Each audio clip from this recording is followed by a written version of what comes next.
আছো? আশা করছি তোমরা সবাই অনেক ভালো আছো আর আমরা অনেক অনেক অনেক ভালো আছি। আফটার লং টাইম পর আমাদের দেখা, তাই না? হ্যাঁ, আমার লুকটা পুরো চেঞ্জ করে দিয়েছি আমি অনেক কারণ, ঠিক আছে, শুধুমাত্র স্টাইলের জন্য না, অনেক কারণে চুলটা কেটেছি। যাই হোক, বাই দ্য ওয়ে, ইগনোর। তো ভাবলাম অনেকদিন পরে যখন ভিডিও বানাচ্ছি আবার তোমাদের সাথে একটু কথা বলে বলেই সাজা যাক।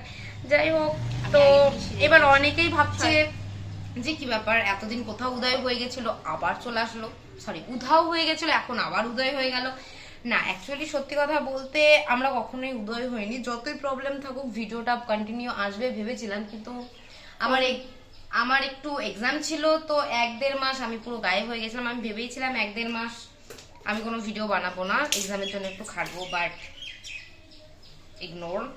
তার থেকেও বড় কথা হচ্ছে আমার মোবাইল ডেথ হয়ে গেছিল। হ্যাঁ, আমার মোবাইলটা পুরো নষ্ট হয়ে গেছিল, কোন রকম বাঁচানো হয়েছে, মানে জল ছিটিয়ে এখন কাজ চালানো হচ্ছে, ঠিক আছে।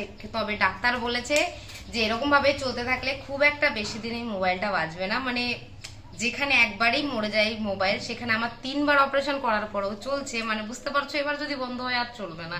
আমি ভেবেই নিয়েছিলাম যে যতদিন না মোবাইল নতুন না কিনবো, মানে নতুন কিনবো, ততদিন আমি ভিডিও বানাবো না।